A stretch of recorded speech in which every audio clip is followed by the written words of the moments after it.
Bonjour à toutes et à tous, bienvenue.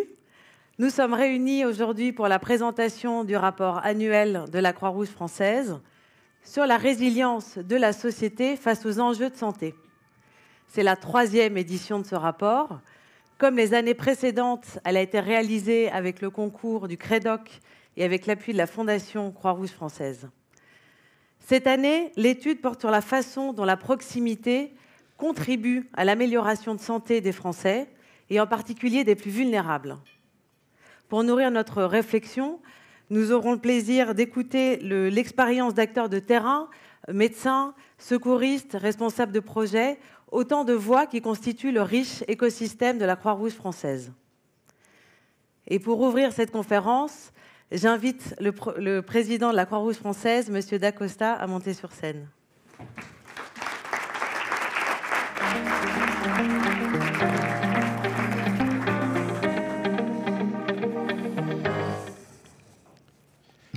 Monsieur le directeur général de la santé, que je n'ai pas encore salué, mais que je salue à l'instant, mesdames les directrices générales, chère Sandrine, chère Nathalie, monsieur le président de l'Agence nationale de la cohésion des territoires, cher Christophe Bouillon, monsieur le professeur, cher François Flahault, madame le professeur, chère administratrice nationale également, chère Nano, et tous les administrateurs, il y en a plusieurs qui sont dans la salle que je salue également, mesdames et messieurs.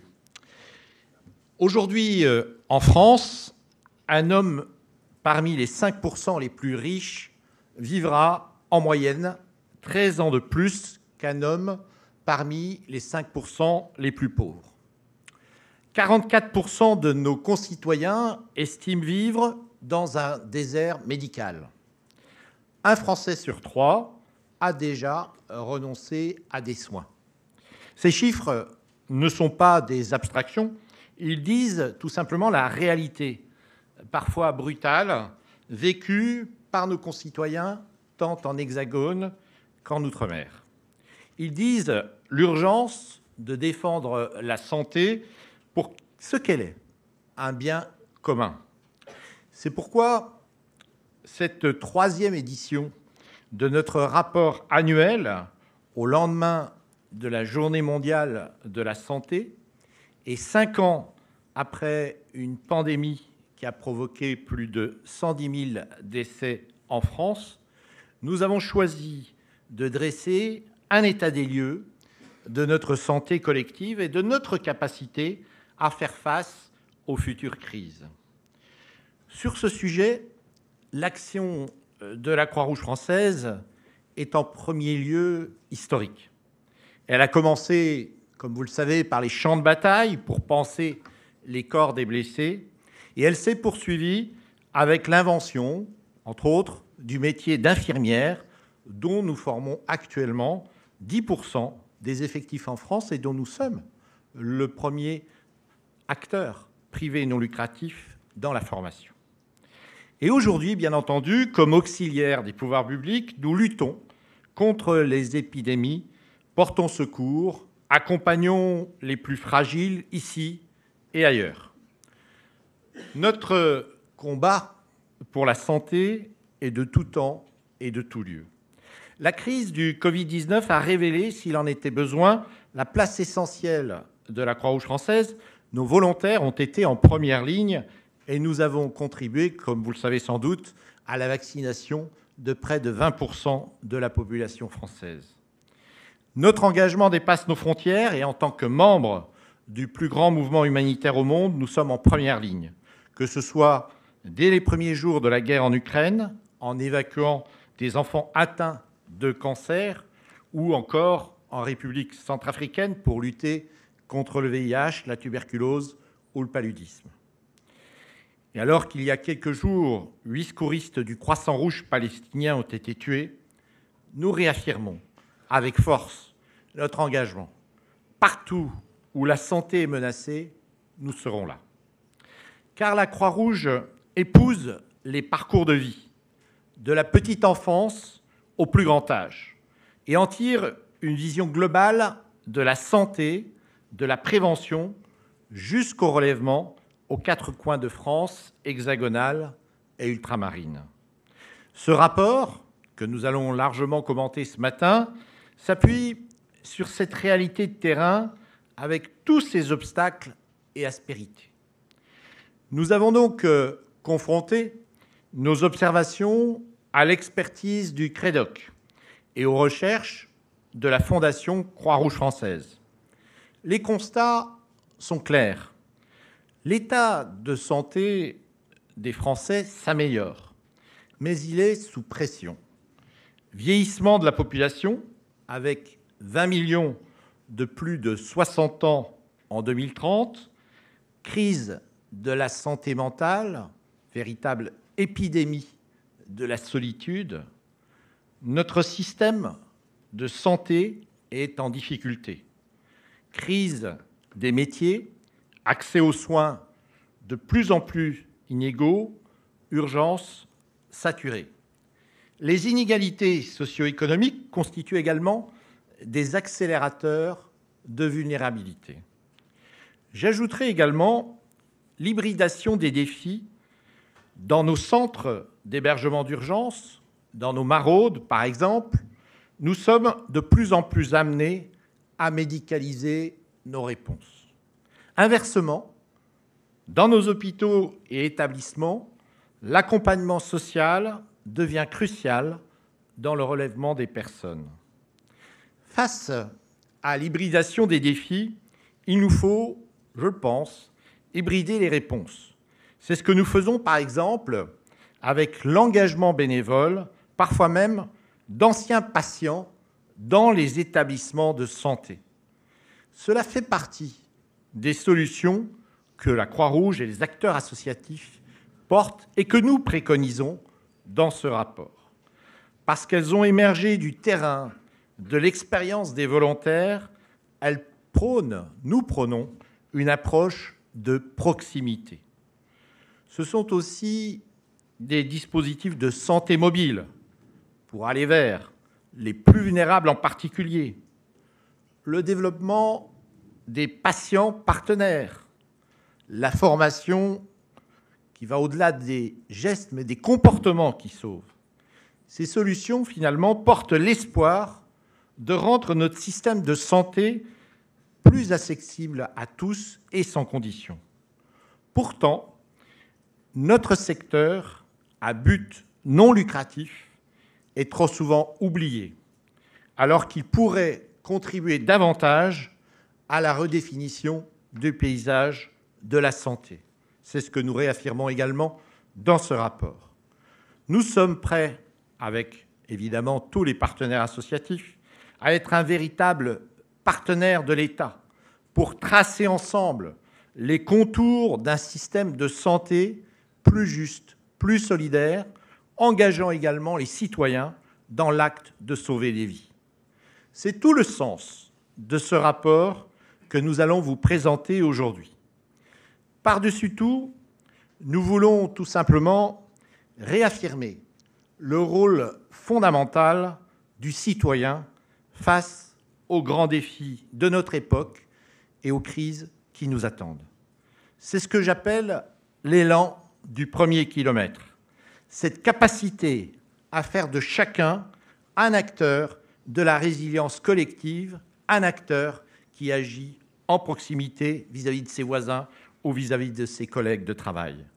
Nous l'avons vu tout simplement pendant la pandémie, il y a 5 ans, une vague d'entraide citoyenne, spontanée, puissante, qui a su pallier les failles et réinventer le lien. Sachons en retirer les leçons.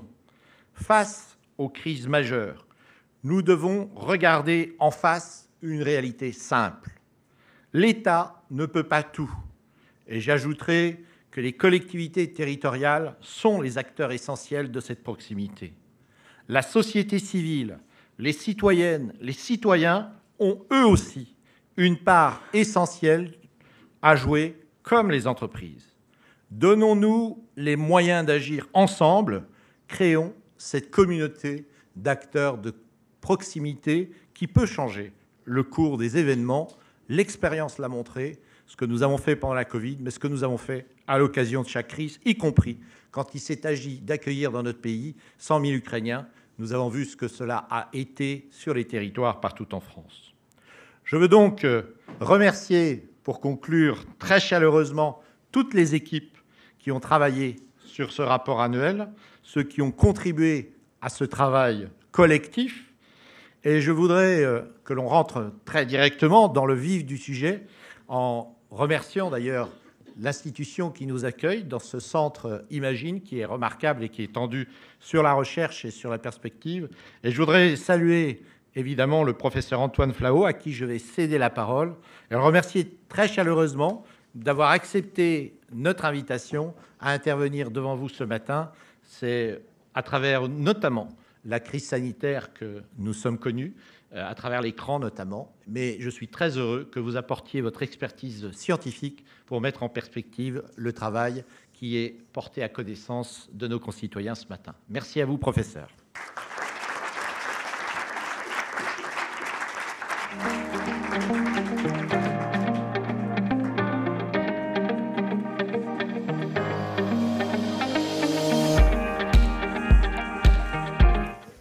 Merci, Monsieur le Président, pour ce propos introductif.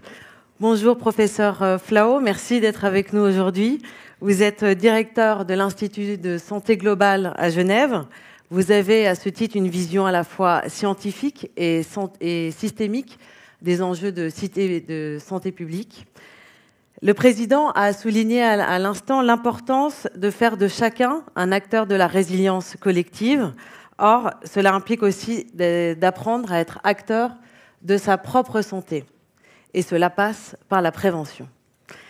Vous plaidez pour une prévention plus accessible, plus équitable et surtout plus désirable. Mais aujourd'hui en France, quel est selon vous le frein principal à la prévention ? Alors bonjour, tout d'abord, je ne sais pas si vous m'entendez. Oui. Oui, je pense que le frein principal a été un peu évoqué tout à l'heure par M. Dacosta, c'est les inégalités sociales de santé. En fait, la prévention est assez bien adoptée. L'adhérence aux mesures de prévention est assez bonne chez toutes les personnes qui bénéficient d'un haut niveau d'instruction et qui également ont les moyens pour aller marcher dans des parcs calmes et aérés, des moyens pour manger des fruits et légumes qui sont plus chers, malheureusement, que la nourriture ultra transformée, rapide d'accès, etc. Bref, pour beaucoup de mesures de prévention, on voit un gradient social qui est important dans le tabagisme, dans l'obésité, dans le diabète, dans les cancers, dans les maladies mentales. On voit donc finalement un très fort gradient. Et c'est un enjeu majeur parce qu'on est en train de voir se profiler deux cohortes. Monsieur Dacosta a rappelé qu'il y aurait 20 millions de personnes de plus de 60 ans en 2030. Ces 20 millions de personnes, elles vont se partager en deux grandes cohortes. Celles qui ont suivi tout au long de leur vie des mesures de prévention et qui va arriver en très bonne santé très loin dans la vie. On va parler de compression de morbidité, c'est-à-dire qu'en fait, leur durée de maladie qui sera très tardive. Vous savez, quand vous avez 90 ans et que vous souffrez d'une maladie, vous n'allez pas en soins de réanimation, vous n'allez pas avoir des traitements chroniques très lourds. Si je puis dire, sans aucun cynisme, ça ne va pas coûter très cher. Vous aurez en plus, finalement, très peu utilisé de biens médicaux, de services médicaux. Vous aurez fait très peu appel, y compris aux institutions d'EHPAD de la Croix-Rouge, parce que vous serez en bonne santé. Vous n'aurez pas eu appel aux proches aidants, etc. Au contraire, vous aurez fait bénéficier, parfois cumuler emploi et retraite, dépenser dans le tourisme ou dans la culture, etc. Vous aurez contribué aux activités sociales de la société, mais vous aurez une autre cohorte, moins fortunée, moins éduquée, moins instruite, qui arrivera en mauvaise santé dès l'âge de 65 ans. Et grâce à un excellent système de santé qu'on a en Europe de l'Ouest, qu'on a en particulier en France, ces personnes vont pouvoir aller loin dans la vie. L'espérance de vie en France est longue. Ils ne bénéficieront pas de la même espérance de vie, certes, mais ils vont être un fardeau aussi pour leur propre santé, mais aussi sur le plan économique et social. Et ça, c'est un enjeu majeur. Il faut absolument que la prévention aille vers les personnes les plus défavorisées. Aujourd'hui, c'est, à mon avis, le frein et l'enjeu majeur. Alors, vous évoquez aussi l'isolement social comme étant un facteur majeur de pathologie, mais moins visible, donc moins bien pris en compte. Comment est-ce qu'on peut y remédier ? Oui, alors vous avez raison, l'isolement social est clairement montré, les Britanniques l'ont montré, ceux qui souffrent d'isolement social ou de sentiment de solitude, ces deux notions un peu différentes mais qui sont souvent liées, ont par exemple beaucoup plus souvent de maladies d'Alzheimer, de déclin cognitif, mais aussi différents types de maladies qu'on peut comprendre parce qu'avec l'isolement, vous n'avez pas d'envie de sortir, de faire de l'exercice physique, vous n'avez pas beaucoup puisque vous êtes isolé, vous n'avez pas beaucoup d'interactions et vous n'avez pas non plus, vous risquez aussi d'avoir des addictions, etc. Et comment y remédier ? C'était écrit dans le titre de notre journée, la proximité peut tout changer. Alors, c'est pas simple de transformer ça en politique publique ou en politique sociale. Les Japonais sont un bon exemple. C'est souvent intéressant de voir ce qui se fait dans d'autres pays. La transposition n'est pas toujours possible, mais regardons ce qu'ils font. Les Japonais ont une espérance de vie en bonne santé, celle qui nous intéresse le plus aujourd'hui avec la prévention, qui est supérieure d'une dizaine d'années à celle des Français. Alors que font-ils ? Notamment contre l'isolement social. Eh bien, quand vous êtes japonais, vous appartenez à des moai. Un moai, ça veut dire en japonais un groupe d'entraide mutuelle. Vous appartenez en fait à 6 ou 7 moai quand vous êtes un japonais moyen. C'est des groupes constitués de vos anciens camarades de classe, d'université, de vos voisins, vos collègues de travail, les quelques personnes avec qui vous partagez des passions dans la vie, des centres d'intérêt. Et vous allez vous retrouver. Pendant la pandémie, on s'est aperçu au Japon qu'ils ont été très, très importants et utiles. Ils permettaient justement de lutter contre l'isolement social. Donc tout ce qui va favoriser la proximité et qui va favoriser ces groupes d'entraide sont à favoriser dans les politiques publiques. C'est plus complexe à transposer que certaines politiques publiques, c'est clair, mais c'est vrai qu'il faut lutter contre l'isolement social et aussi contre cet individualisme occidental qui vise à faire que pas mal de gens retraités disent « Ah ben moi, à ma retraite, j'irai dans ma petite maison de campagne, dans mon petit chalet en Suisse, etc. » pour les gens qui habitent en Suisse. Eh bien, ça, ce sont les gens qui peuvent être fortunés pour le faire. Mais malgré tout, pour vous dire, cette recherche d'un isolement pour la retraite n'est pas une bonne idée. N'allez pas sur une île déserte, allez plutôt, au contraire, dans un centre urbain où il y aura du monde, de la famille, des amis avec lesquels parfois se disputer à table, mais ça fait du bien pour les neurones. Les neuroscientifiques ont bien montré que ces interactions sociales sont vraiment très, très utiles pour lutter contre le déclin cognitif, comme je disais tout à l'heure. Donc vous l'avez dit, il y a des freins sociaux et économiques à la prévention, mais c'est par ailleurs une posture que les Français ont du mal à adopter. Alors comment est-ce qu'on peut faire pour que la prévention soit à la fois plus accessible, mais aussi plus désirable ? Alors, on n'est pas très bon en santé publique. On n'est pas très bon pour ça. C'est fais pas ci, fais pas ça, mettez la ceinture, le préservatif, ne buvez pas, ne fumez pas. On sent bien qu'on est dans l'injonction et qu'elle est souvent contre-productive. Je vais reprendre les Japonais, pas pour les citer en exemple, mais peut-être presque un exemple mitigé, on va dire. C'est eux qui ont inventé le Mampokai. Je ne parle pas japonais, mais ce mot, je le connais aussi. Ça veut dire le compteur des 10 000 pas. Vous savez, les 10 000 pas, les Français ont inventé quelque chose d'autre qui est aussi un très grand marketing social. Et qui, en Suisse, on ne parle que de ça, c'est les 5 fruits et légumes. Ça finit par passer. Voilà. Mais pour les 10 000 pas, c'est un peu contre-productif. Si vous êtes un grand obèse, si vous souffrez d'une entorse de cheville, si vous avez mal au dos, etc., 10 000 pas, c'est beaucoup. C'est 1h15, 1h30 de marche par jour.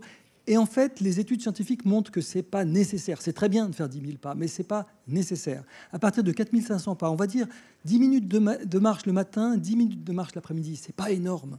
C'est vraiment descendre à une station de métro à Saint-François-Xavier plutôt qu'à Duroc. Vous allez marcher 10 minutes et vous ferez ça aussi le soir. Et avec ça, vous pouvez doubler vos années de vie en bonne santé. Oui. Mais en plus, alors, j'ai un collègue de Harvard qui dit... Si vous ne faites pas d'activité physique, faites-en un tout petit peu. Et si vous en faites un tout petit peu, faites-en un peu plus. Essayons de ne pas être dans l'injonction, mais dans quelque chose qui rend les choses un tout petit peu plus agréables et qui permettent de se bouger plus, de consommer un peu moins. Prenez des bières sans alcool, c'est pas mauvais quand même. Prenez il y a des spiritueux sans alcool maintenant. On peut prendre des cigarettes électroniques. Si vous êtes un grand fumeur, c'est quand même mieux que du tabac. C'est pas la nicotine qui tue. Hein. On sait très bien que ce sont la combustion des feuilles. Voilà. On peut donc essayer d'avoir des messages qui sont des messages. Alors, les Singapouriens ont une langue, un créole qui s'appelle le Singlish. En Singlish, on appelle ça le chiok. Chiok, ça veut dire, en fait, ils utilisent ce terme plutôt pour la nourriture. C'est quelque chose qui est très plaisant et qui est tellement plaisant que c'est presque addictif. Eh bien, moi, je vois des gens qui regardent de façon presque addictive leur compteur de pas. Leur smartphone où ils voient le nombre de pas qu'ils ont fait. Mais c'est très très bien ça. C'est plutôt ce genre de choses qui est bien. Parce qu'en fait, on a pu montrer que c'est de regarder son smartphone pour regarder combien de pas on a fait dans la journée, c'est quelque chose qui entraîne à faire plus de pas. Donc c'est des petites choses qui permettent d'améliorer, je dirais, les mesures de prévention. Encore une fois, en pensant toujours à ceux qui ont des handicaps mentaux, qui ont des handicaps physiques, qui ont parfois qui sont défavorisés et pour lesquels, comment dire, il ne faut pas désespérer Billancourt, quoi. Alors, vous l'évoquiez, notamment l'exemple singapourien, l'idée, c'est quand même de donner envie de prendre soin de soi. Et comment est-ce qu'on peut faire ça? Comment est-ce qu'on peut encourager cette démarche? Alors, à nouveau, on n'est pas très très bon en santé publique, si vous êtes d'accord. On n'est pas très bon parce qu'il y a des gens qui sont bien meilleurs que nous. Je vais vous prendre un exemple. Les télescopes. Les télescopes qui sont envoyés, vous savez, dans les satellites. Hubble, vous vous rappelez, Webb aussi, qui est le successeur. Il y en a 29 aujourd'hui qui tournent autour de nos têtes, de ces télescopes.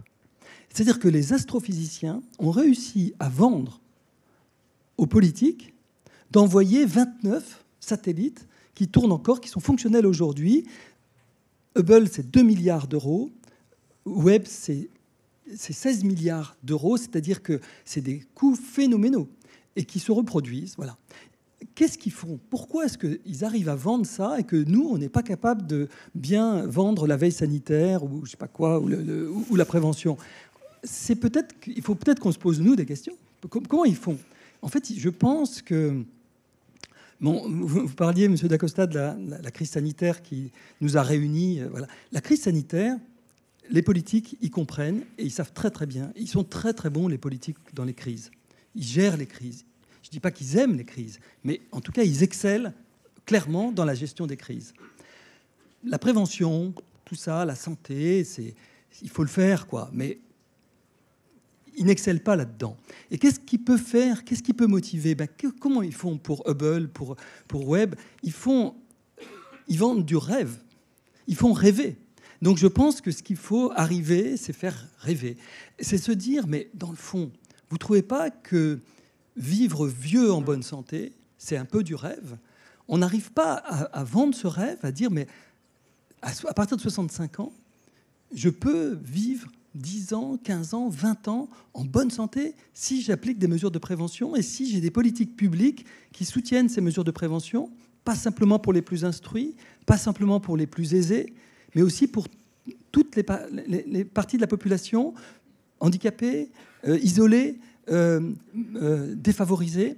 Vous ne pensez pas que ça pourrait faire rêver de se dire qu'on pourrait avoir une France qui serait une France de gens bien portants, qui va arriver très loin en bonne santé, qui n'aura pas trop besoin de personnel de santé qui d'ailleurs sont manquants, qui n'auront pas trop besoin de dépenses de santé, on pourra les investir ailleurs. Je trouve autour de cela qu'il faut arriver à faire rêver, de penser qu'en faisant 4500 pas par jour, on peut doubler ses années de vie en bonne santé. Ça pourrait faire rêver. On pourrait peut-être marcher sur des trottoirs. On n'a pas toujours des trottinettes qui vous passent à côté des vélos à toute vitesse et qui ne s'arrêtent plus au feu rouge maintenant. Et du coup, quand on est piéton, je ne parle pas quand on est piéton en bonne santé, bien éduqué, etc., mais quand on a une poussette, quand on a des béquilles, quand on souffre éventuellement de troubles de la coordination ou de l'équilibre, c'est pas très facile d'être frôlé par une bicyclette à toute vitesse. Donc je pense qu'il faut que les politiques publiques nous aident et il faut les faire rêver de pouvoir vivre en bonne santé plus longtemps. Voilà donc un défi lancé. Comment raconter autrement aux citoyens les enjeux de santé publique et de prévention de façon plus mobilisatrice et plus enviable. Merci beaucoup, professeur Flao, d'avoir partagé cette vision avec nous. Merci, Mme Delmas. Je vous en prie. Nous allons poursuivre avec un état des lieux de la santé des Français. Le CREDOC a analysé un certain nombre d'indicateurs qui sont clés pour comprendre ce qui se joue aujourd'hui pour les Français et aussi pour notre système de santé. J'invite la directrice générale du CREDOC, Madame Sandra Wabian, à rejoindre la scène.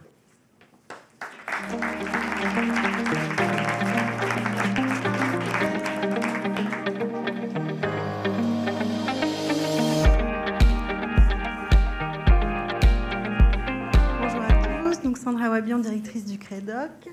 Je vais vous présenter aujourd'hui quelques-uns des enseignements qu'on a tirés du gros travail qui a été réalisé à la fois sur le plan scientifique par le CREDOC, mais également avec l'appui de la Fondation Croix-Rouge, et puis un travail aussi avec les équipes de la Croix-Rouge qui ont aussi mobilisé des personnes en situation de vulnérabilité. Et avec tout ce matériau, on a pu dresser un état des lieux de la santé et du système de soins et de la résilience de notre société française face aux enjeux sanitaires. Donc, premier élément, peut-être pour vous faire rêver, comme disait Monsieur Flao, on va commencer par les bonnes nouvelles. Première bonne nouvelle, on a quand même des indicateurs qui montrent que la santé des Français s'améliore. En particulier, l'espérance de vie sans incapacité a progressé. Donc de 11 mois entre 2005 et 2022 pour les hommes et de 7 mois pour les femmes. Donc c'est quand même un indicateur assez précieux pour nous dire que les efforts de prévention, d'action en santé publique portent leurs fruits. Et puis la France est d'ailleurs au-dessus des moyennes européennes sur le sujet, avec 2,5 années de plus pour les hommes et 2,8 années pour les femmes par rapport à la moyenne européenne, même si cet indicateur, et on va le voir, est bien sûr à surveiller puisqu'il y a aussi des sujets un peu d'inquiétude, et puis évidemment qu'il n'est pas homogène dans la population française. Deuxième bonne nouvelle, la couverture vaccinale des Français et notamment des jeunes a progressé. Alors on sait bien sûr qu'il y a une montée des discours anti-vax, mais malgré tout, là aussi grâce aux politiques publiques notamment, on a une progression de la couverture vaccinale. On peut parler notamment de la couverture du papillomavirus chez les jeunes filles, qui est passée de 18,6% en 2009 à 44,7% en 2023.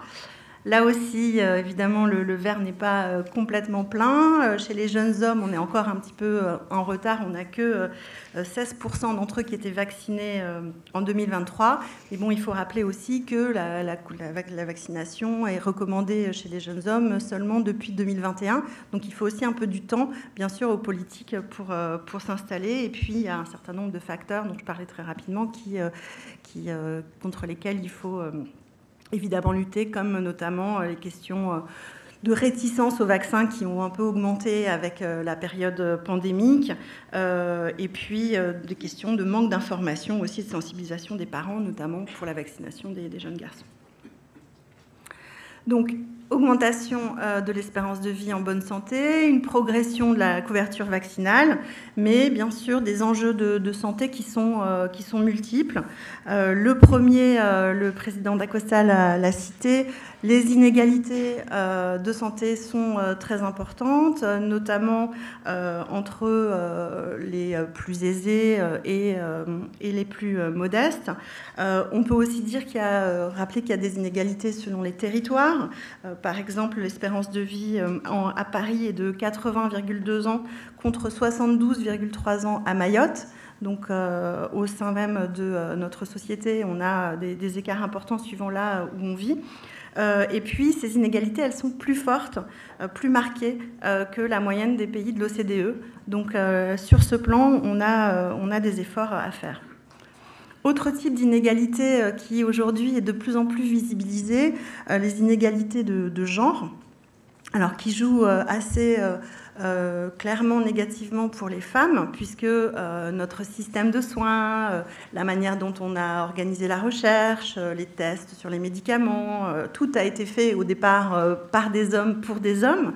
Donc petit à petit, on est en train d'évoluer, mais on se rend compte que ça a des conséquences sur la santé des femmes.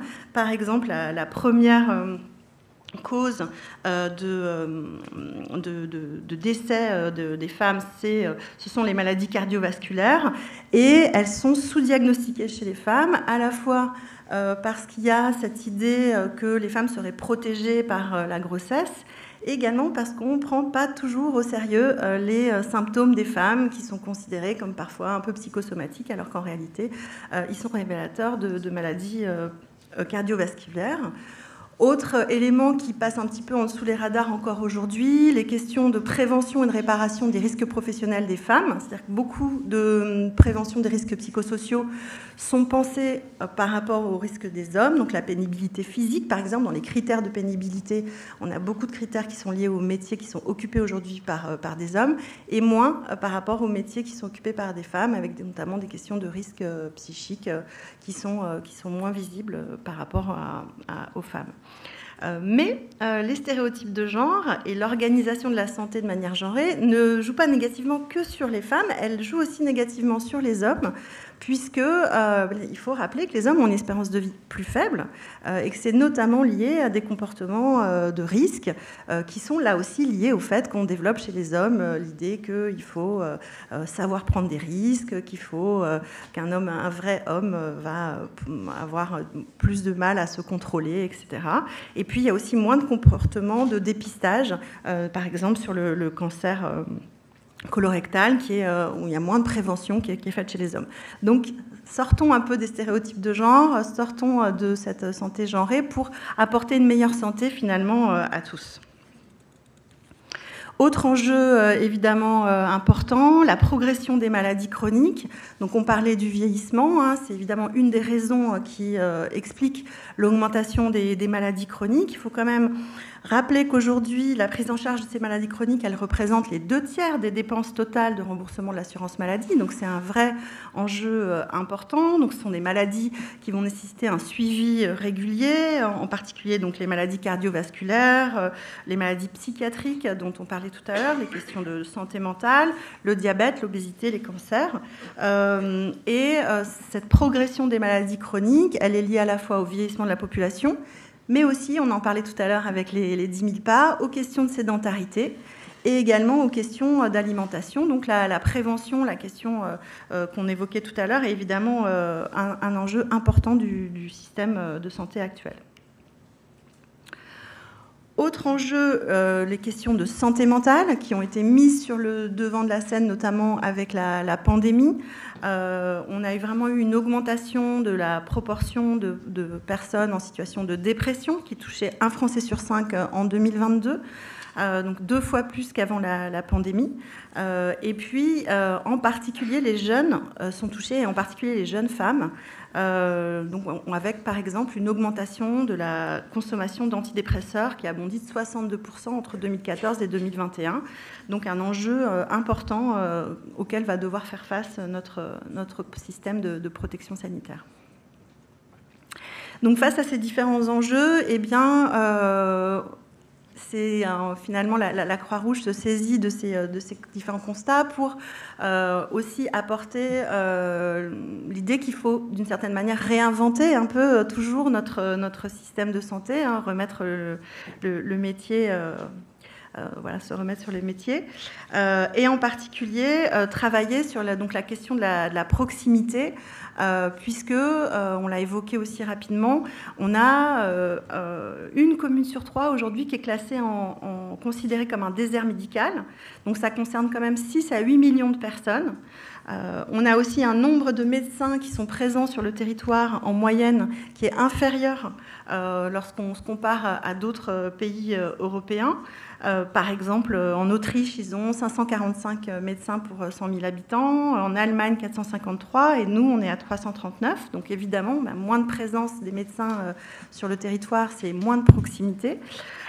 Et puis, une difficulté de nos concitoyens à obtenir des rendez-vous. On a 1 personne sur 2 dans les zones rurales qui nous déclare qu'elle a une difficulté à obtenir un rendez-vous médical. La question de la prévention aussi est soulignée dans le rapport, puisqu'on constate une diminution des effectifs, par exemple, de la médecine du travail, mais on constate aussi une diminution des effectifs de la médecine scolaire, des médecins en protection maternelle et infantile, et des médecins généralistes, on en parlait à l'instant.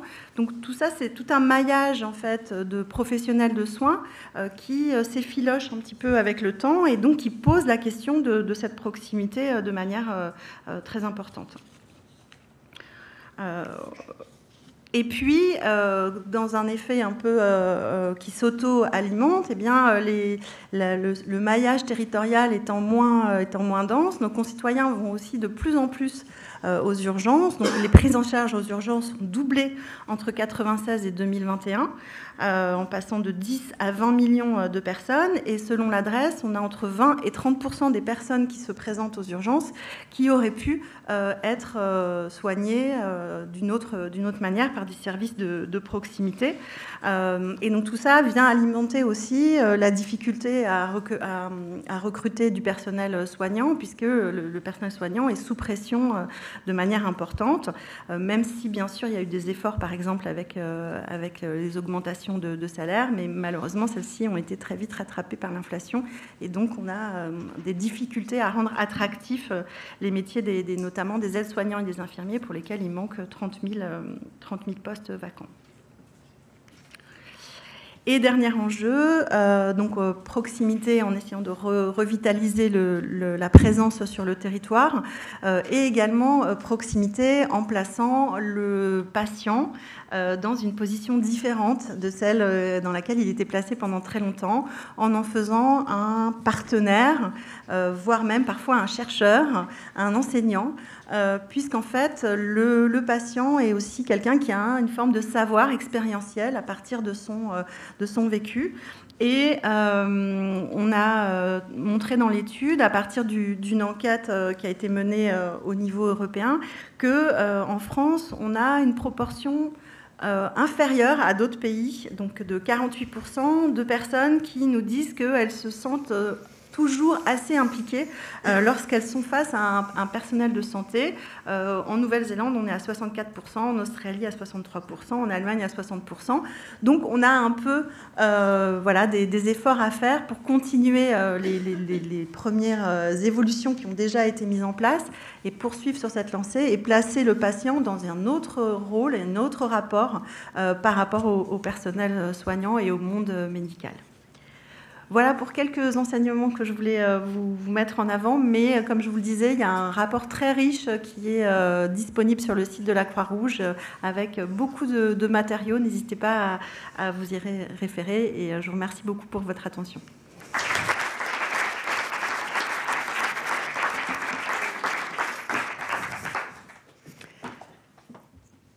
Merci beaucoup, Madame Wabian, pour cet éclairage qui nous donne une vision assez contrastée de la santé des Français. La table ronde qui va suivre va nous permettre de voir comment ces chiffres se traduisent sur le terrain. J'invite Marilyn Perroche, Florian Combet et Nanou Pham à me rejoindre.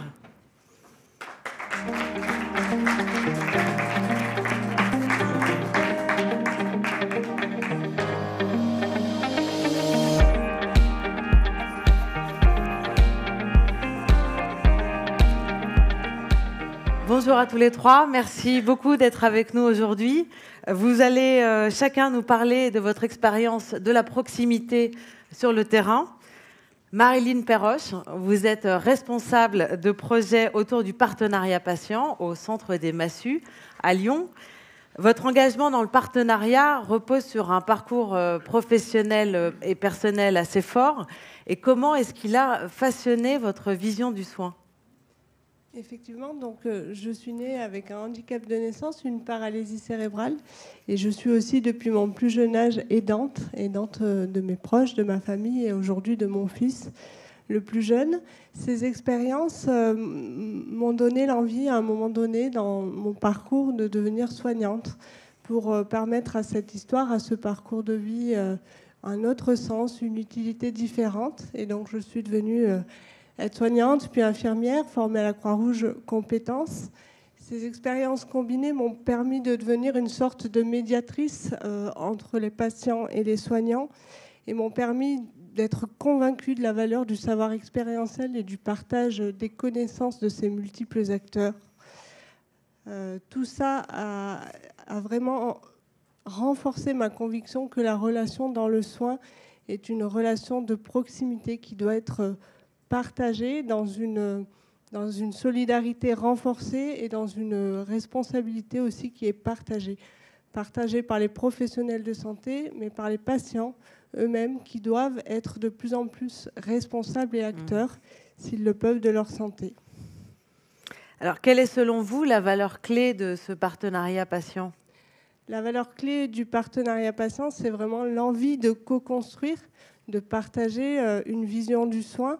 Je pense que cette valeur du partenariat patient, ce nouveau modèle, cette culture émergente doit être et doit faire partie de nos formations initiales.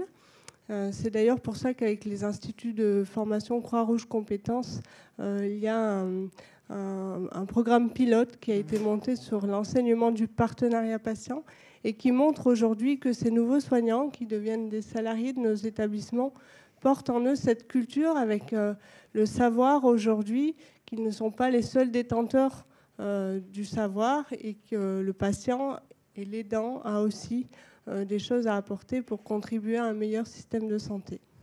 Oui, est-ce que vous parlez d'un nouveau paradigme où il ne s'agit plus seulement de soigner, mais de prendre soin ? Comment ça change la relation avec le patient ? Soigner, c'est partir du constat qu'on peut finalement guérir.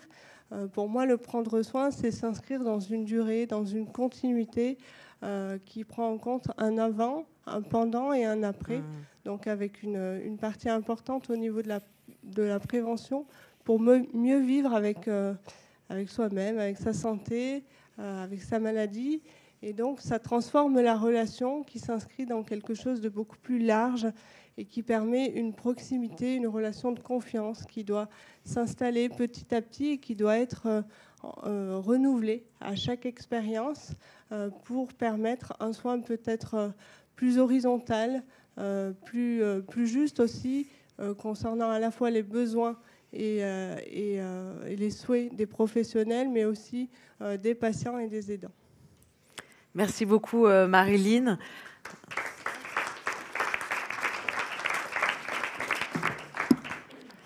Prendre soin, Florian Combet, c'est une notion qui doit résonner pour vous. Vous êtes directeur territorial adjoint de l'urgence et du secours à la Croix-Rouge en Savoie. Et en plus de votre rôle d'encadrement, vous êtes aussi sur le terrain en tant que chef d'intervention. Alors, vous avez créé un réseau de secours territorial en Savoie. Est-ce que vous pouvez nous en dire plus ? Oui, tout à fait. Alors, bonjour à tous. En Savoie, ça fait maintenant 6 ans qu'on a développé ce qu'on appelle le réseau de secours. Le réseau de secours, qu'est-ce que c'est ? C'est un moyen d'intervention supplémentaire pour revenir renforcer les services de secours, que ce soit le SAMU ou les pompiers. Pour la Savoie, on vient vraiment renforcer, nous, plutôt la partie secours à personne avec les pompiers, avec le SDIS 73, où on fait des interventions sur un secteur qui est très large, c'est-à-dire qu'on va très bien de pôles très urbains comme Chambéry ou Aix-les-Bains, qui sont 2 grosses communes, mais sur des secteurs aussi beaucoup plus reculés, sur de la moyenne montagne ou sur des parties plus campagnardes du territoire. D'accord, on voit que le réseau de secours a une valeur opérationnelle assez évidente de soutien aux services publics. Est-ce qu'il y a d'autres aspects de ces réseaux qui sont complémentaires dans leur action aux services publics? Je dirais que cette mission-là de réseau de secours, elle est un peu pivot pour nos actions, parce qu'on intervient chez chez les personnes qui ont une difficulté initialement physique, mais derrière le physique, il y a aussi l'aspect psychologique, et parfois intervenir pour une dame ou un monsieur qui aura glissé dans sa salle de bain, par exemple, qui sera fracturé la hanche, ça va peut-être avoir une conséquence plus délétère ou plus complexe sur le plan psychologique, parce que c'est peut-être quelqu'un, par des facteurs aggravants, qui va peut-être jamais retourner chez lui, ou ça va avoir un impact sur son travail, sur sa vie de tous les jours. Donc, derrière nos actions sur le terrain, il y a aussi la mise derrière en réseau, la mise en relation avec les structures de soins, comme les hôpitaux, parce que notre mission, c'est aussi de transporter ces personnes-là, mais aussi, de par notre connaissance fine du réseau social et de nos partenaires, on va pouvoir orienter derrière vers des assistantes sociales ou aussi vers même des services de nos unités locales. Notamment sur les aspects psychologiques. Donc. Exactement. Il y a cette part psychologique, elle est importante. On est des humains et dans ces missions-là, ou même vous à l'hôpital, vous le voyez, on travaille avec l'humain et on ne peut pas se centrer juste sur un aspect pathologique. Il faut vraiment voir la personne dans sa globalité derrière et du coup aussi l'abord psychologique. D'accord. Professeur Pham, vous êtes doyenne honoraire de la faculté de médecine de Reims et administratrice de la Croix-Rouge. Monsieur Combet évoque donc la façon dont la santé mentale est aussi prise en compte dans ces interventions, et c'est aussi un enjeu majeur concernant les professionnels de santé. Quel est votre regard sur le sujet? Bonjour à tous et à toutes. Alors, pourquoi parler de la santé mentale? Selon l'Organisation mondiale de la santé ne consiste pas uniquement en l'absence de maladie ou d'infirmité. La santé, c'est un état complet de bien-être physique, mental et social. Et pour pouvoir se réaliser, pour pouvoir répondre aux difficultés de tous les jours, il faut veiller à sa santé mentale. Or, sur le terrain, on constate qu'il y a une vraie dégradation de la santé mentale actuellement des populations. Alors, il y a de très nombreux déterminants qui expliquent cela. Bien sûr, les facteurs économiques. On vit actuellement une petite crise qui arrive. Il y a les facteurs politiques avec les conflits armés internationaux, les facteurs sociaux que nous avons vécus à travers la mobilisation des Gilets jaunes, les crises sanitaires, avec bien sûr la pandémie de Covid-19, mais plus proche de nous, le chikungunya à La Réunion, le choléra à Mayotte, la rougeole, la grippe ici dans l'Hexagone. Et puis, n'oublions pas tout ce qui touche aussi profondément la vie quotidienne. La vie quotidienne avec tous ces facteurs qui sont sous nos radars et qu'on n'arrive pas malheureusement à détecter avant que ça ait fait des dégâts. Je pense à la maltraitance des personnes âgées, mais aussi des enfants qui sont des victimes silencieuses. Je pense au harcèlement moral. Je pense aux violences physiques et sexuelles. Donc, tous ces facteurs contribuent à la dégradation de la santé mentale. Et il faut absolument sensibiliser nos populations pour veiller à leur bien-être mental. Je tiens personnellement à remercier notre président, Philippe Dacosta, d'avoir fait de la santé mentale une cause de son mandat, et cela avant que la santé mentale devienne cause nationale en 2025. Prendre soin des autres, c'est bien sûr l'ADN de la Croix-Rouge française, mais pour prendre soin des autres, il faut se sentir bien. Ce qui veut dire que nous devons aussi prendre soin de nos 60 000 bénévoles et de nos 16 000 salariés. Et pour ça, il faut les sensibiliser, il faut les former. À l'instar de la formation au premier secours d'urgence, il faut promouvoir la formation, le secourisme au premier secours en santé mentale. Il faut apprendre à écouter, il faut apprendre à réagir de façon adaptée. Il faut apprendre tout simplement à repérer les situations de vulnérabilité. Il faut prendre soin de soi, mais aussi prendre soin des autres et prendre soin de soi pour pouvoir prendre soin des autres. Donc on voit bien la nécessité dans ce que vous dites de donner aussi à chacun le pouvoir d'agir, que ce soit dans les situations d'urgence physique ou mentale. Un dernier point, Florian Combet, la Croix-Rouge expérimente sur votre territoire le dispositif des premiers répondants. Est-ce que vous pouvez nous en dire un mot ? Oui, ça fait maintenant presque 2 mois que la Savoie, avec le département de l'Hérault et du Nord, sont des départements pilotes d'un dispositif qui s'appelle Premier Répondant. En quelques mots, qu'est-ce que c'est ? Tout le monde peut-être connaît dans la salle les applications Staying Alive, Sauve Life ou Permis de Sauver, qui permettent aujourd'hui à des citoyens dits sauveteurs d'intervenir sur des arrêts cardiaques qui se trouvent à proximité pour venir réduire ce temps de non prise en charge qui est incompressible, qui est celle du temps de déplacement des services de secours. Avec Premier Répondant, on vient, moi je dis qu'on vient doper en fait le système, c'est-à-dire qu'on met à disposition de 50 bénévoles formés au secours en équipe, donc qui sont formés à utiliser du matériel de réanimation, interviennent avec un sac, qui sont constamment avec eux, c'est un petit sac comme ça, très léger, avec plein de matériel, et notamment un défibrillateur qui est fourni par un partenaire qui s'appelle LifeEase. Et nos bénévoles sont inscrits sur ces applications et ils peuvent intervenir. Ils sont déjà intervenus même sur des arrêts cardiaques. Sur 1 mois là, d'expérimentation, on est déjà à plus de 25 déclenchements sur l'ensemble du département. Et ce qui est intéressant de noter, c'est que la Savoie, on est un département qui est très disparate, très hétérogène dans la densité de population, avec des gros pôles urbains, mais aussi des communes qui sont très isolées, où parfois le temps de déplacement des moyens de secours sont entre 15 et 30 minutes juste pour aller en intervention. Et on a des bénévoles qui sont dans ces petites communes-là et qui peuvent déjà prendre le relais et qui ont déjà pris le relais en attendant l'arrivée des secours. Écoutez, c'est vraiment passionnant, un très bon dispositif. On lui souhaite longue vie. Merci beaucoup à tous les trois de vos témoignages. Marilyn et Florian, je vous invite à regagner votre siège.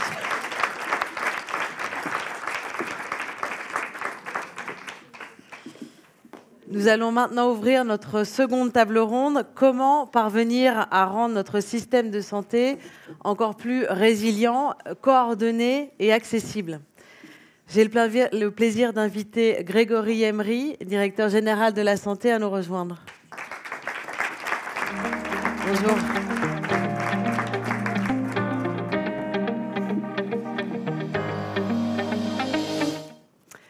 Merci beaucoup, Monsieur Emery, d'être avec nous aujourd'hui. Les crises récentes du Covid, on en a parlé, de la récente épidémie de grippe, ont mis à rude épreuve notre système de santé. Plus de la moitié des Français considèrent que nous ne sommes pas prêts à faire face à une crise sanitaire d'ampleur, alors que le moustique tigre fait planer un risque d'épidémie assez sérieux en France. Alors, selon vous, quels sont les leviers d'action concrètes aujourd'hui à actionner afin de mieux se préparer à répondre à des crises émergentes, mais aussi à celles qu'on connaît déjà ? Bonjour à toutes et à tous, je suis ravi d'être avec vous ce matin. Ravi aussi d'avoir répondu à cette invitation. Peut-être plusieurs manières de répondre, et je pense que finalement, le titre du rapport qui a été remis, c'est la partie de la réponse. C'est-à-dire en fait travailler à la résilience de la nation ou la résilience de notre société. Je dis ça alors qu'on a accompagné la semaine dernière une visite royale qui était placée sous le signe de la résilience, et la résilience, roi et reine du Danemark. La résilience, ça nécessite d'agir pour moi sur 2 grands axes. Premièrement, un axe qui est l'anticipation, la préparation aux crises, je vais y revenir. Et la deuxième qui est d'élever globalement le niveau de santé de notre société. Anticiper et se préparer aux crises, d'abord, c'est de se dire que ça nous concerne tous et toutes. C'est un point important. Bien évidemment, ça concerne l'État.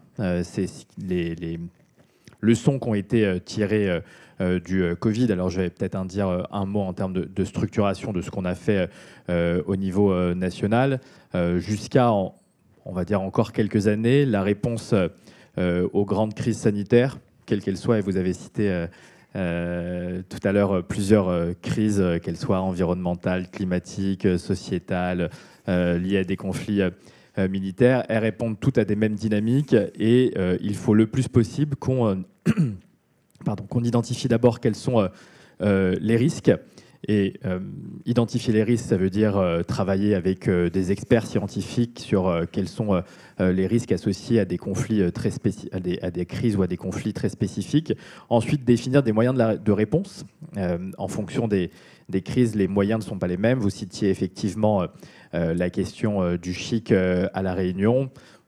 Typiquement, le sujet arboviraux, c'est un sujet qui est maintenant suivi beaucoup au niveau national. Une partie de la réponse tient dans l'information et la prévention. Une autre partie de la réponse, et c'est heureux, dans l'innovation aussi technologique ou thérapeutique, là, à travers un vaccin dans la campagne de vaccination en nombre limité, comme on est au début à commencer hier. Donc l'anticipation, la préparation, ça tient aussi beaucoup à notre capacité à nous entraîner, à faire des exercices. C'est effectivement ça, je pense que vous, à la Croix-Rouge, vous avez cette culture de l'exercice, mais ce n'est pas une culture qui existe dans toutes les sphères. Je le dis aussi, on a beaucoup à apprendre finalement d'organisations comme les vôtres qui, au quotidien, s'entraînent, font des exercices.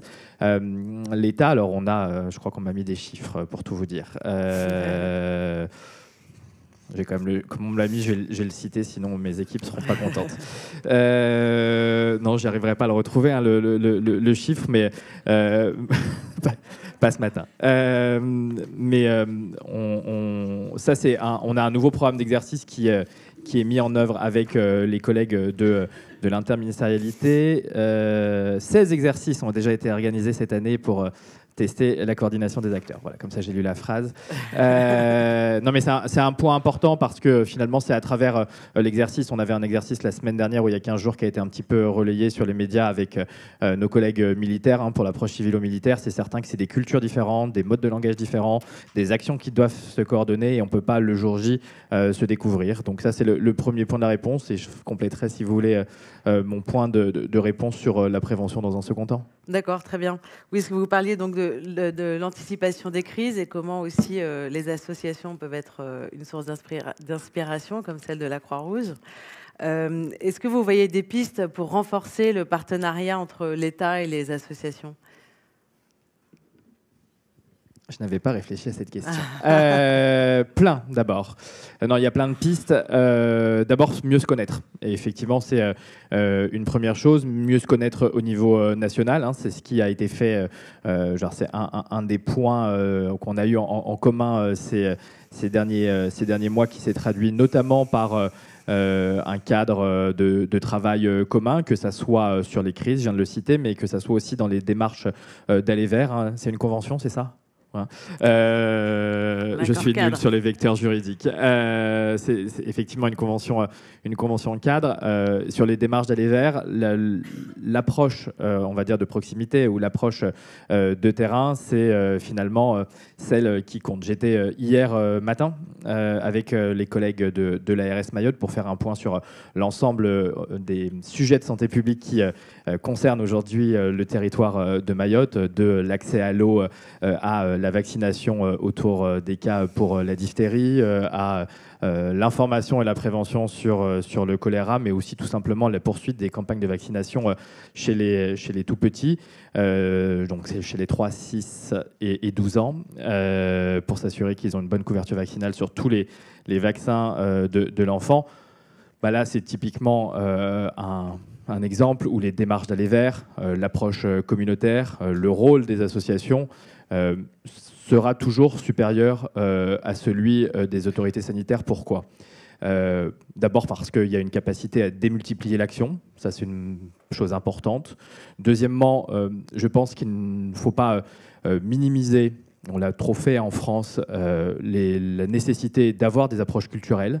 Et quand je dis des approches culturelles, c'est effectivement pouvoir se mettre et parler on va dire le même langage ou utiliser les mêmes vocabulaires. Et c'est vrai que on a, et c'est sans doute pour moi un point d'amélioration, on a conceptualisé en France la santé publique de manière trop, on va dire, théorique. La santé publique, elle se vit au quotidien. Et les associations, elles vivent la santé publique au quotidien. Et je pense que si demain, effectivement, on veut augmenter notre niveau de santé publique en France, ça passe par l'approche communautaire. Alors, je vais donner un autre exemple. Sinon, on dirait que j'ai un tropisme ultramarin et qui est trop fort, donc je vais donner un exemple métropolitain.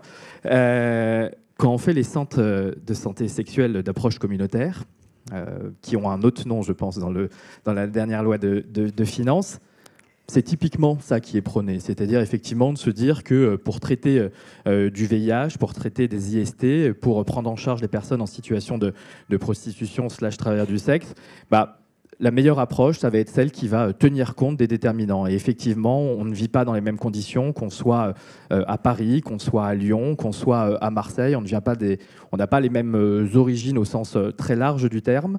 Et là, c'est certain que les associations, alors là, je peux prendre une autre association, l'association AIDS, qui a beaucoup travaillé sur ces centres de santé sexuelle d'approche communautaire, alors qu'on a été validés aussi. Et je pense que ce qui est important, c'est de se dire que le travail partenarial entre les autorités et les associations peut se faire dans des cadres où on évalue de la politique publique. Pourquoi il faut évaluer de la politique publique? Parce qu'aujourd'hui, si on n'évalue pas notre politique publique, ce qui a été fait sur les centres de santé sexuelle d'approche communautaire, on n'est pas en capacité d'abord d'assurer des financements dans le long terme, et deux, vous n'êtes pas l'État, genre le vous étant un vous associatif ce matin, et vous avez besoin de prévisibilité et de visibilité dans vos financements. Et c'est certain que d'entrer dans des démarches évaluatives, ce que vous faites aussi très bien dans nombre de vos programmes, c'est une manière aussi de pouvoir pérenniser et ancrer, on va dire, dans une forme de partenariat pérenne ou de partenariat de droit commun, nos actions. Merci. Donc vous l'avez souligné, hein, l'enjeu de proximité et la proximité que permettent notamment les associations sur le terrain. Ce qui me guide vers le sujet de l'accès aux soins. Professeur Pham, de par votre expérience de terrain auprès des patients et des professionnels de santé, il existe selon vous une vraie distorsion entre la perception d'un accès aux soins difficile et la réalité du terrain où l'offre de soins est somme toute assez conséquente. Qu'en est-il ? Alors effectivement, nous avons un système de soins d'une qualité, voire d'une expertise que beaucoup de pays nous envient, avec déjà une ouverture vers tous, un mode de financement que personne n'aimerait revoir. À côté de cela, sur le terrain, il existe réellement une inégalité d'accès aux soins, avec un épouvantail qu'on agite en permanence, qui est ce mot de désert médical. Alors oui, il y a une égalité d'accès aux soins, et je voudrais mettre en balance le fait que nous n'avons jamais formé autant de futurs médecins. Jamais. Là, nous sommes revenus au-delà des chiffres initiaux avec l'imposition du numerus clausus. Et la grande question qui est débattue actuellement est de savoir si, en répartissant nos futurs médecins sur le territoire, nous répondrons à cette question de l'inégalité d'accès aux soins. Je ne me permettrai pas de répondre, mais à cette équation difficile, je voudrais ajouter 2 paramètres. Le premier, qui est certainement l'évolution sociétale que nous devons prendre en compte. Pourquoi est-ce que je parle de ça ? Tout simplement parce que les médecins d'aujourd'hui ne sont plus les médecins d'hier. Nos jeunes veulent pouvoir avoir des congés. Nos jeunes veulent pouvoir avoir des week-ends. Ils ne sont plus corvéables à merci. Ce qui veut dire que là où il fallait un médecin jusqu'à présent, eh bien, il va en falloir 2 et demi, voire 3, de façon à tenir compte de cette évolution sociétale, de cette évolution de leur mode de vie. Il n'y a pas de raison de la refuser, puisque nous le souhaitons aussi. À côté de cela, il y a la modification des habitudes d'exercice, puisque l'exercice isolé de la médecine, là, est à proscrire. Les médecins veulent travailler plutôt à plusieurs.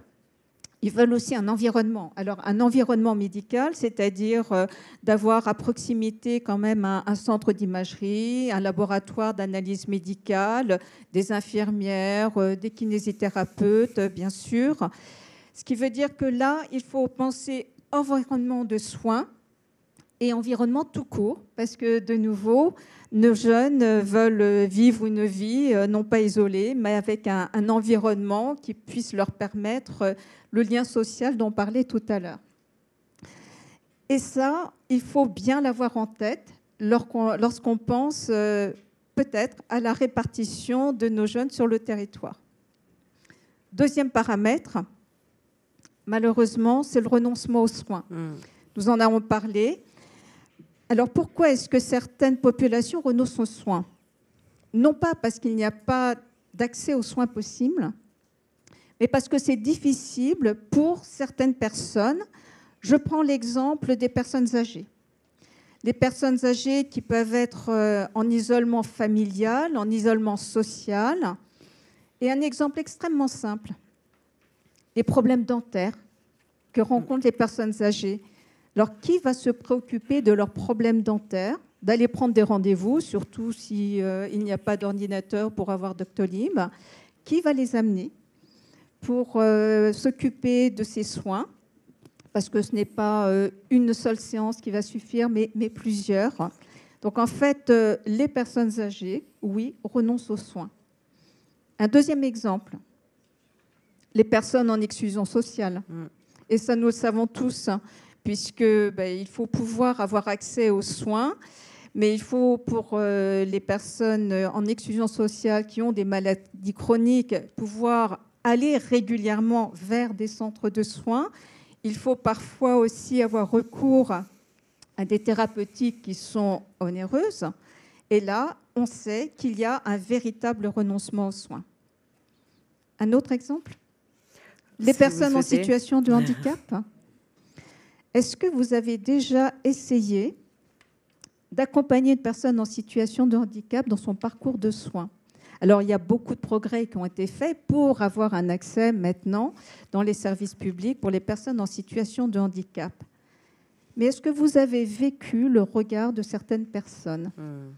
Est-ce que vous savez à quel point les box de consultation, l'accès tout simplement aux personnes dans ces structures de soins n'est vraiment pas facilité? Et puis, il y a des personnes qui ne les regardent jamais. On s'adresse aux aidants. Ils, elles, et on pose la question aux aidants, personnes qui sont présentes. On ne considère même pas les personnes en situation de handicap.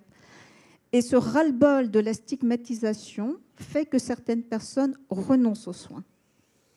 Je vous donne un dernier exemple qui me tient à cœur, c'est celui des étudiants.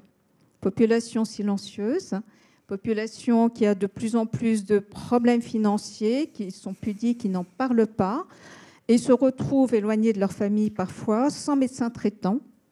Ils renoncent aux soins, là aussi, par manque d'argent, par manque de temps, par manque de connaissances, même si la caisse d'assurance maladie a des possibilités pour eux là, de prise en charge.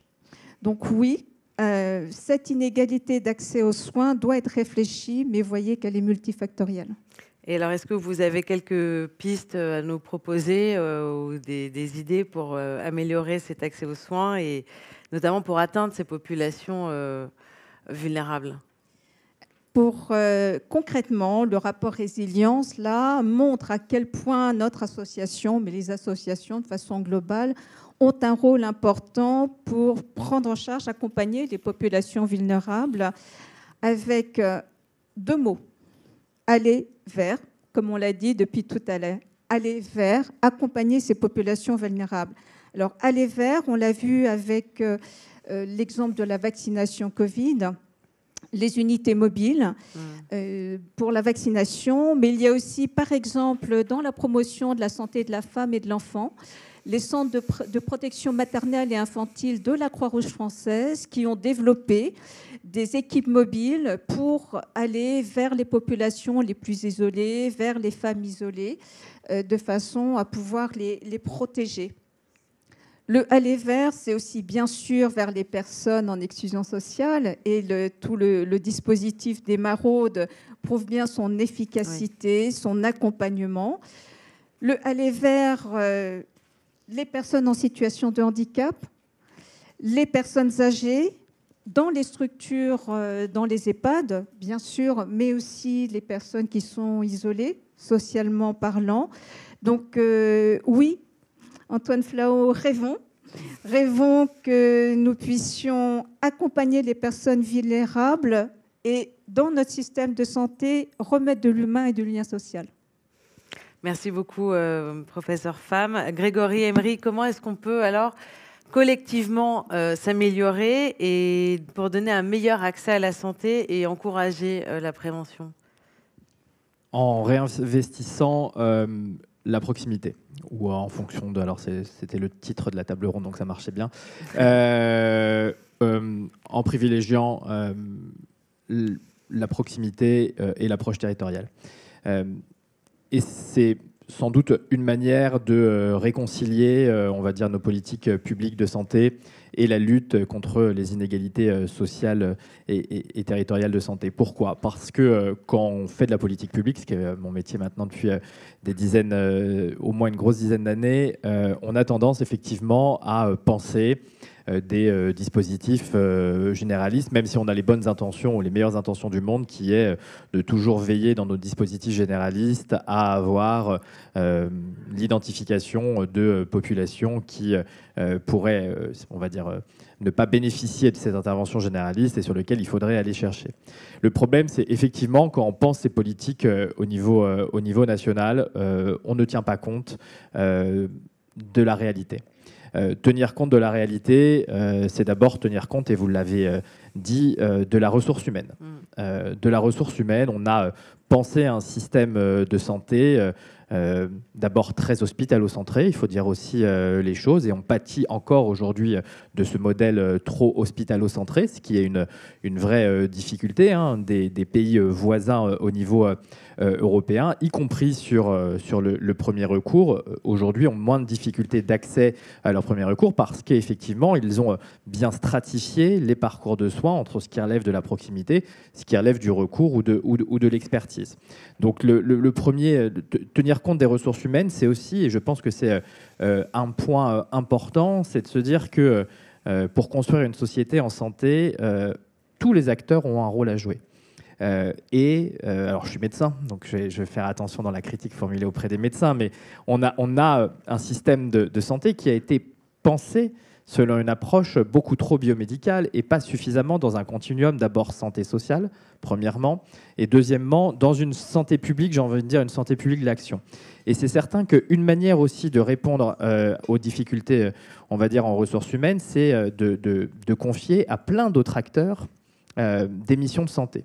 Quand je dis plein d'autres acteurs, il y a des acteurs bien évidemment essentiels et qui sont aujourd'hui évidents, mais si j'avais fait le sondage ici il y a 10 ans en disant qui demain irait se faire vacciner dans une pharmacie contre la grippe ou elle irait faire vacciner son ado contre le méningo-ACWY, je pense que peu de personnes effectivement auraient dit l'officine est le lieu de la vaccination. Donc il y a de la même manière le rôle des infirmiers, le rôle des sages-femmes, le rôle, on va dire, de celles et ceux qui interviennent dans le système de santé. Après, mon deuxième message, c'est que finalement, il y a un vrai enjeu à ce que la santé, elle soit prise vraiment dans toutes les politiques menées au niveau local. Et quand je dis dans toutes les politiques, c'est-à-dire que pendant sans doute trop longtemps, on a considéré que l'urbanisme n'avait pas un impact pour la santé. Sauf qu'effectivement, vous parlez d'exclusion sociale.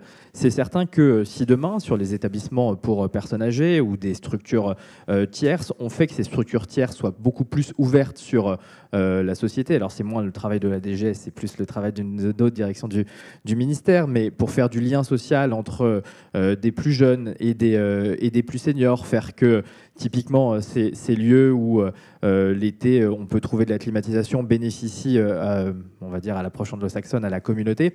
Il y a un vrai enjeu, effectivement, de de rôle des acteurs locaux, alors les acteurs locaux élus bien évidemment, mais aussi le rôle des acteurs locaux associatifs, parce que finalement, en ayant connaissance de leur public cible ou du public, ils peuvent aiguiller tant les départements que les collectivités locales ou bien évidemment les autorités sanitaires. Donc une manière de réconcilier tout ça, c'est effectivement de miser sur la proximité.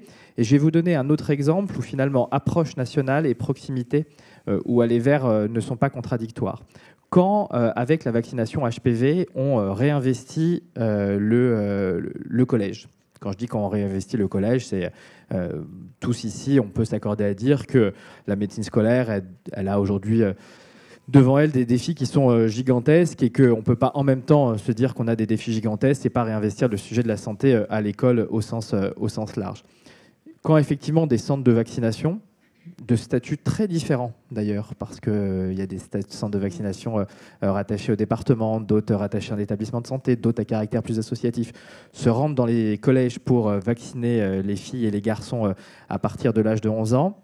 Ils recréent aussi un lien dans le quotidien de ces plus jeunes publics sur ce que peut être un professionnel de santé. Pour moi, il y a un vrai enjeu dans tous les cas à remettre de la santé très tôt, bien évidemment, dès l'école, mais surtout de remettre beaucoup de santé et de ne pas, finalement, faire que la santé ne soit traitée qu'à un niveau d'expert ou à des niveaux débat d'experts, parce que, finalement, c'est aussi peut-être là où, ces dernières années, on a sans doute trop intellectualisé les sujets de santé. Et encore une fois, les sujets de santé, si on veut demain réinvestir le champ de la nutrition, si on veut réinvestir le champ de la lutte contre la sédentarité, en fait, il faut revenir sur des approches un petit peu plus de bon sens. Et en fait, l'intérêt des approches de bon sens, c'est qu'elles permettent aussi de couvrir des populations qui sont très larges.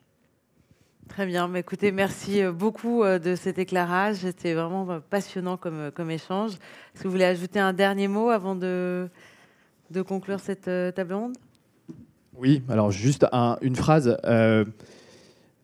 Un des enjeux de la résilience de nos sociétés, les militaires le diraient, on travaille beaucoup avec les militaires en ce moment, c'est la cohésion de la nation. La cohésion nationale, et finalement la cohésion nationale, elle nécessite de faire société ensemble. Elle nécessite un point important, et peut-être que les Françaises et les Français, par rapport à d'autres pays, n'ont pas cette culture-là, c'est d'avoir confiance en notre avenir à nous. Et effectivement, avoir confiance en notre avenir à nous, c'est-à-dire avoir une approche peut-être plus positive des choses, peut-être une approche plus positive de la santé, une approche plus positive aussi de la santé mentale, parce que c'est ce qu'on essaye de faire cette année. C'est un des leviers aussi de notre résilience. Et je pense qu'encore une fois, le thème de la résilience a de ça d'intéressant, qu'il permet aussi bien de couvrir l'augmentation du niveau de santé de la population, mais aussi une projection pour l'avenir. Et se projeter dans l'avenir nécessite aujourd'hui d'avoir plus confiance, même si, et c'est aussi un travail à mener sur nous-mêmes, on peut avoir confiance dans l'incertitude, et pour ça, il faut finalement en parler, se préparer, et tout simplement discuter comme on le fait ce matin. Merci beaucoup, Monsieur Emery, Madame Pham. Merci.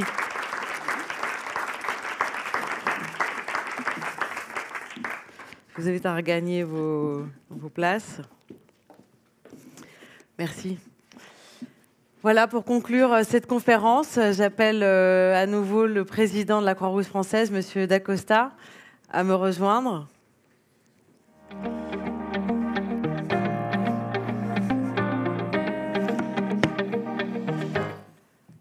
Monsieur Dacosta, il a été rappelé tout à l'heure, en 2024, une personne sur 3 a renoncé à se faire soigner. Dans le même temps, le droit d'accès à la santé est régulièrement questionné dans le débat public. Alors, dans ces conditions, comment est-ce qu'on peut assurer la résilience des populations ? La réponse vient de vous être donnée dans la table ronde précédente par le directeur général de la santé et par notre administratrice Nanou Pham, qui était déjà en partie sur ce que vous venez de dire.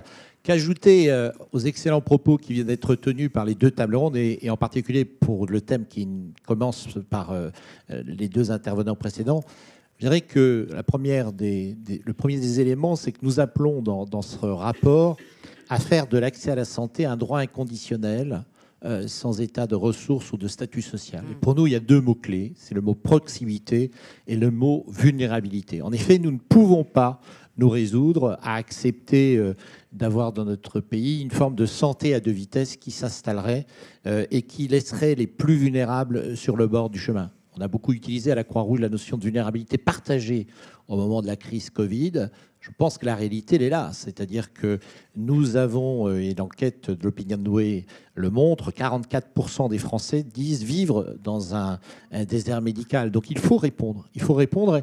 Et répondre, c'est aller chercher des solutions. Et ça a été dit, l'approche santé sociale, je l'ai dit au début dans mon propos introductif, mais aussi cette capacité qui caractérise le tissu associatif d'hybridation des solutions.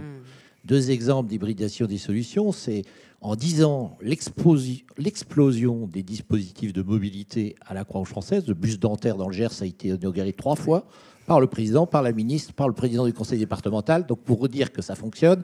Et puis un exemple, puisqu'on a beaucoup parlé outre-mer depuis ce matin, ce que nous faisons à Mayotte bien avant Chido autour des programmes de santé à base communautaire, nous l'avons emprunté dans l'expertise de la Croix-Rouge, notamment en Afrique ou ailleurs, et ça marche. Et donc, de fait, la capacité qui m'a toujours enthousiasmé, c'est de croiser salariés bénévoles, hybridation des solutions entre une expertise venant du monde de la filière sanitaire, une autre venant de la filière personnes âgées domicile, enfin autant d'innovations au quotidien qui sont sans doute une des réponses. C'est pour cela que pour ce 3e rapport, après un rapport général sur la résilience, un second sur les catastrophes d'origine naturelle, il était naturel que nous allions sur cet enjeu important de la santé pour tous. Alors, un autre sujet qui tient à cœur à l'association et à vous notamment, c'est le sujet de la santé mentale. Vous en avez fait une priorité aussi. Comment est-ce qu'on peut progresser collectivement sur ce sujet ? Ça a été rappelé en particulier, Florian Combet l'a très bien posé. Si nous ne faisons pas attention aux vulnérabilités psychiques, notre mission reste incomplète. Et on le dit dans le sondage qui est rapporté dans le rapport, 1 Français sur 4 juge sa santé mentale mauvaise ou moyenne. Donc, nous avons fait en effet de la santé mentale, et j'ai souhaité en 2021, merci Nanou de l'avoir souligné, faire de cet enjeu. Nous étions à la sortie de la Covid, et le professeur Flau le sait particulièrement bien, nous avons vécu un choc sociétal, un choc, et donc nous avons à recréer un autre choc, qui est un choc culturel, qui doit être fondé sur la lutte contre la stigmatisation. Un grand animateur de radio récemment a fait œuvre utile en parlant de santé mentale à une heure de très grande écoute d'une matinale. Et on le voit bien, nous avons eu dès 2021 les Assises de la santé, où j'ai eu l'honneur de parler au nom du mouvement Croix-Rouge au niveau mondial, de l'apport qui a été le nôtre partout dans le monde sur les 192 sociétés nationales. Et on se réjouit que 2025 soit justement l'année d'une grande cause nationale sur ce sujet. Alors, très concrètement, maintenant, il faut que nous passions. Nous avions commencé de parler des gestes qui sauvent. Oui. Nous avons parlé de comportements qui sauvent à la Croix-Rouge. Eh bien, il faut que maintenant, en plus des comportements qui sauvent, la question de la formation courte en santé mentale soit embarquée pour l'ensemble de nos intervenants, mais aussi plus largement, je dirais même dès le secondaire, pour nos adolescents, afin que chacun devienne acteur de sa propre vigilance. Vous savez, je dis souvent que chez nos adolescents, il y a 3 mots-clés: l'estime de soi, la confiance en soi et la reconnaissance que les adultes peuvent avoir sur eux. Et je pense qu'un travail sur la santé mentale, c'est un travail formidable pour travailler sur l'estime de soi et la reconnaissance que les adultes peuvent avoir sur nos ados. Alors, chaque crise doit désormais aussi inclure un accompagnement psychologique systématique. Nous le vivons dans les Hauts-de-France avec les inondations, nous l'avons vécu partout à chaque fois. La vraie valeur ajoutée de nos volontaires Croix-Rouge, c'est l'écoute, la santé mentale. Certes, le physique est important, certes, la mise à l'abri est essentielle, mais ce qui fait la différence, c'est d'appliquer le principe d'Habermas, qui est le toucher, le regard, l'écoute. Et ça change tout. Alors, pour travailler sur ces sujets de santé mentale de façon collective, vous appelez à réunir tous les acteurs autour de la table. Est-ce que, selon vous, le secteur privé à but non lucratif est suffisamment représenté ? Alors, d'abord, et je voudrais le dire ce matin, le secteur privé à but non lucratif est un acteur de proximité essentiel. On a un slogan que nous avions utilisé à l'époque au mouvement associatif: que serait la France sans les associations ? Et pourtant, il est insuffisamment intégré dans la réflexion stratégique en matière de santé publique. Et je salue Monsieur le Directeur Général de la Santé qui le porte très clairement à travers la convention que nous avons signée, à travers l'ensemble d'initiatives qu'il a prises.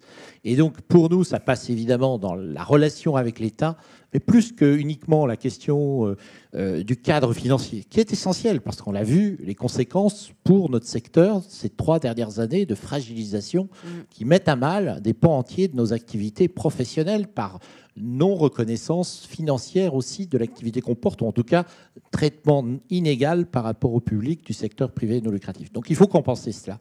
Mais plus globalement, moi j'en appelle, et je crois qu'on se rejoint avec Christophe Bouillon, à un véritable pacte entre l'État, les collectivités territoriales, les acteurs associatifs, en général l'économie sociale ou solidaire, pour répondre aux défis qui sont devant nous. On l'a vu tout au long des interventions des 2 tables rondes, à la fois les enjeux du vieillissement et les enjeux du désert médicaux. Oui. On sait pertinemment que les apporteurs de solutions sont déjà là, sur le terrain. Ils n'attendent, comme le printemps qui arrive, qu'un peu d'engrais et d'accompagnement dans cette démarche-là. Eh bien, ce pacte doit permettre de clarifier l'offre de soins du secteur privé non lucratif. Et je le dis d'autant plus qu'on a une expérience à la Croix-Rouge qui est la façon dont on aborde les crises. On sait très bien, et le professeur Flao le dit, et c'est une expression, il faut se préparer, et je pense que nous sommes plusieurs ici dans cette salle, aux prochaines crises pandémiques. Il faut anticiper la suite. Et donc, c'est pour ça que ce travail-là, nous le faisons avec les équipes de la direction générale.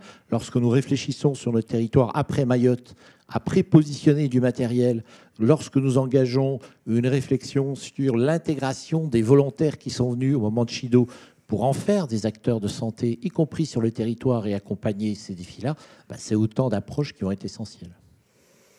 Alors en France, on estime, on va revenir sur les sujets des premiers secours et de la formation de la population, on estime que seulement 40% de la population est formée aux gestes de premiers secours.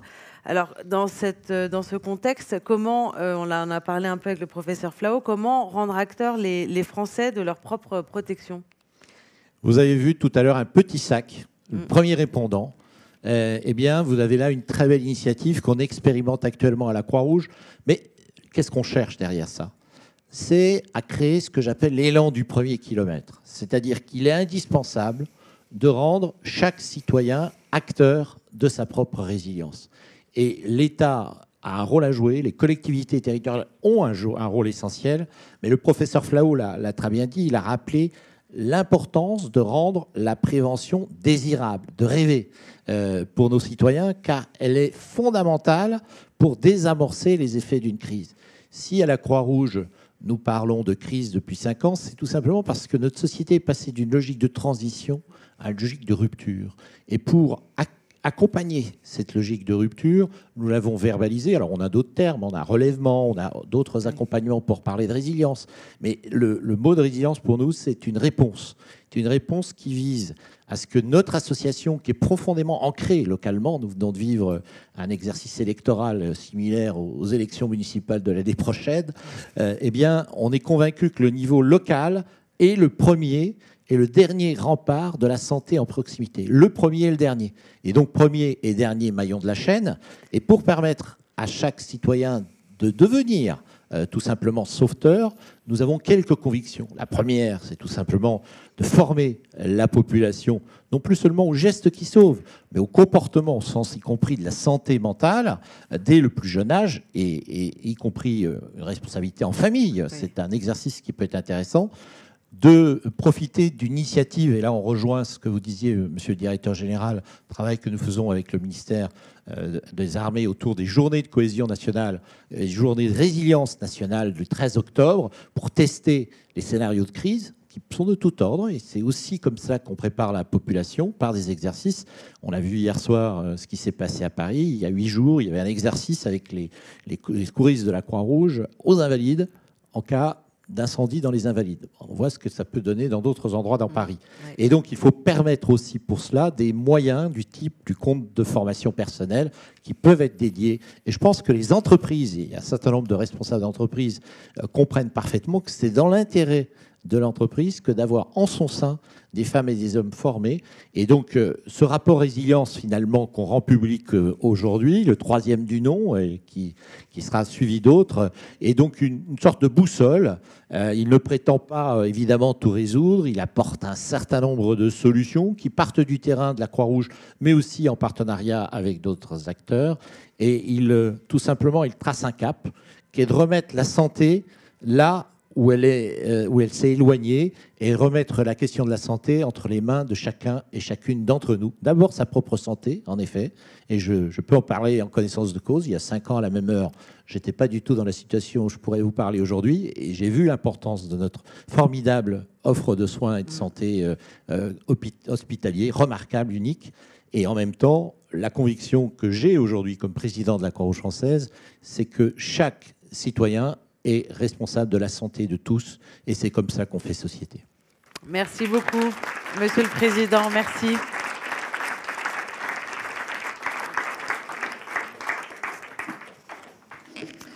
Merci beaucoup, Monsieur le Président. Merci à tous d'avoir été là aujourd'hui.